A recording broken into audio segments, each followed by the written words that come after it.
As MAGA cultist Marjorie Taylor Greene wages two simultaneous wars on two different fronts, one against Democrats and sanity, and the other against her own party, she has been recently characterized in two very different ways by two very different former colleagues.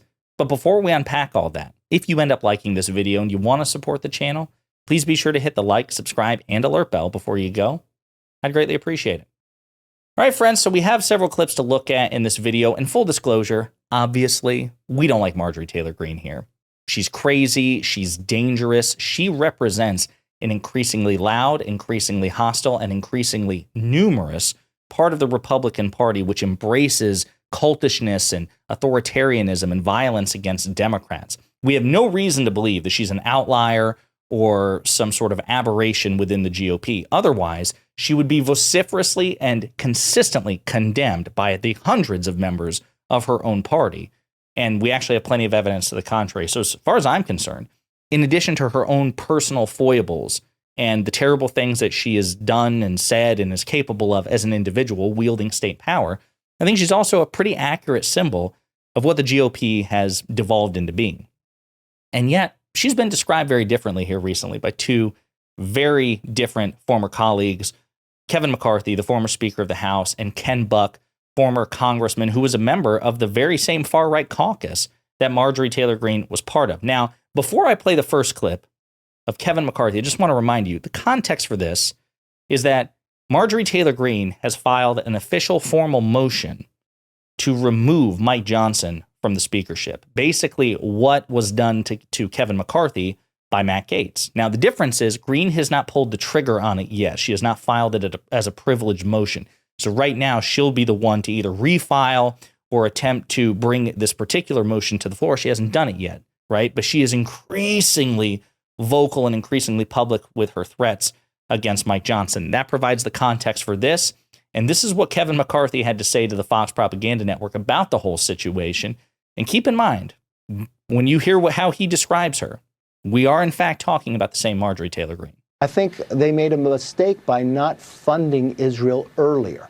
I would utilize it. We have the ability to help Ukraine with no American troops. That's what's been happening. No, but Mr. Speaker, we know that. But just people that you really like, that are your friends, conservative Republicans, are no way want to vote for Ukraine aid. So does Speaker Johnson just get Democrats, a handful of Republicans, and pass it anyway? And if that does in fact happen, Marjorie Taylor Greene says she's going to look to recall him like what Matt Gaetz did to you. No, but what she's doing is much different than what Matt Gaetz did. She didn't make it privileged, so it's not up for a vote. And the one thing I've always found about Marjorie is she's a very serious legislator that deals with policy. And the best way to deal with anyone like that is sit down and talk to them. I don't believe the Speaker has spoken to Marjorie. I think if you sit down and discuss, you understand you have Congress, that you don't control all. You have to find common ground in between, and that could be done. Those are Yeah, no, I know what you're thinking. And yes, he's talking about Marjorie Taylor Greene, the very same one. Kevin McCarthy, former Republican Speaker of the House, says, listen, I've always found Marjorie Taylor Greene to be a very serious legislator with whom one can find common ground in divided government. Marjorie Taylor Greene. Now, just to kind of remind you of what this very serious legislator has said about the opposition party in a context of divided government, keep this in mind.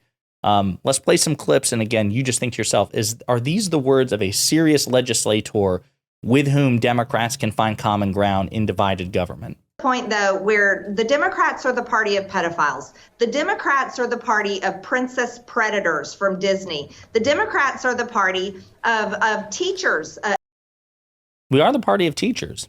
That other stuff, not so much. Really weird that you would publicly say that, but you know what? Okay, that's awful. Maybe she has recanted, maybe she has apologized, maybe she has begged forgiveness and admitted her stupidity and her incendiary remarks.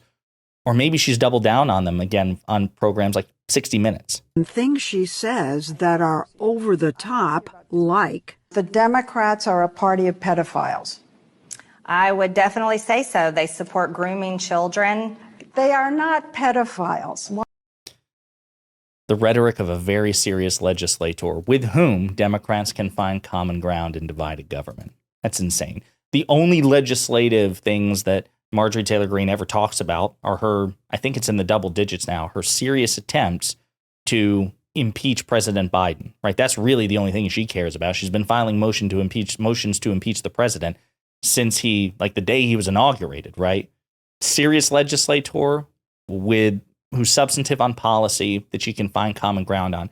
I don't think so. It's not just me. It's also Ken Buck, a far-right former Republican congressman who was in the Freedom Caucus with Marjorie Taylor Greene until it and she got so crazy that even he said, peace. This is how he describes Marjorie Taylor Greene in this context.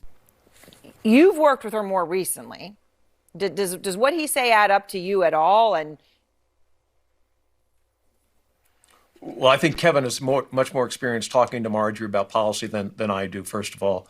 Secondly, my experience with Marjorie is people have talked to her about not filing articles of impeachment on President Biden before he was sworn into office, on not filing articles of impeachment that were groundless on other individuals in the Biden administration. And she was never moved by that. She was always focused on her social media account. And Moscow Marjorie is focused now on this Ukraine issue and getting her talking points from the Kremlin and making sure that she is popular and she is getting a lot of coverage. I think that's pretty much any sane person's estimation of Marjorie Taylor Greene. Kevin McCarthy is saying this stuff because Marjorie Taylor Greene basically fell in love with the guy when he became Speaker of the House. She actually did a really cunning thing in terms of short-term politics by recognizing that he was going to become the Speaker, that they really didn't have the margins to screw around. And so she worked closely, or attempted to work closely, and ingratiated herself with Kevin McCarthy. She defended him against Matt Gaetz' attempt to vacate the chair. She was obviously unsuccessful. McCarthy was removed from the speakership and eventually resigned from Congress early. But that explains why Kevin McCarthy described Marjorie Taylor Greene in, I was going to say generous terms, but he's lied. He's flat out lied. I mean, she's not a serious legislator. She will never be a serious legislator. She is not mentally capable. She's not constitutionally capable of being a serious legislator. She is an idiot and an extremist who should be relentlessly made fun of. And even now, she continues to wage her war against Mike Johnson because he is at least signaling that he's interested in funding the Ukrainian resistance against Russia's invasion, and she doesn't want that either. So that's why Ken Buck refers to her as Moscow Marge. Anyway, I think it's hilarious that we have these two very different interpretations of Marjorie Taylor Greene. As far as I'm concerned, and I would imagine most people are concerned, there's only one of them which actually is reflective in reality, and that is what Ken Buck has to say about her. But right now, she is illustrative in an election year of the GOP's inability to govern.